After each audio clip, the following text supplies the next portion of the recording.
ચલો નેક્સ્ટ, એક આલ્ફા કણ અને ડ્યુટેરોન અનુક્રમે v અને 2v વેગથી ગતિ કરે છે તો તેમની દ બ્રોગલી તરંગ લંબાઈઓનો ગુણોત્તર ખાલી જગ્યા હશે. a √2/1, b 2/1, c 1/1, d 1/√2.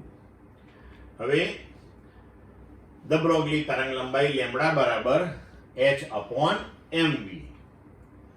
તો લેમ્બડા આલ્ફા બરાબર h/m આલ્ફા v આલ્ફા અને લેમ્બડા ડ્યુટેરોન બરાબર h/m ડ્યુટેરોન v ડ્યુટેરોન.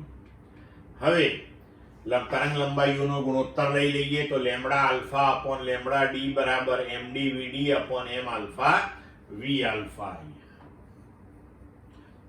તો md તો 2 માસ ઓફ પ્રોટોન, પ્રોટોનના માસ કરતા એટલે કે પ્રોટોનના દળ કરતા ડ્યુટેરોનનું દળ 2 ગણું છે અને એનો વેગ આપણને 2v આપેલો છે.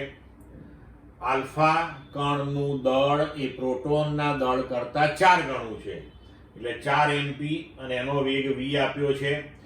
mp mp અને vv આપણે કેન્સલ કરીએ તો આપણો જવાબ અહીંયા આવી જશે 1/1.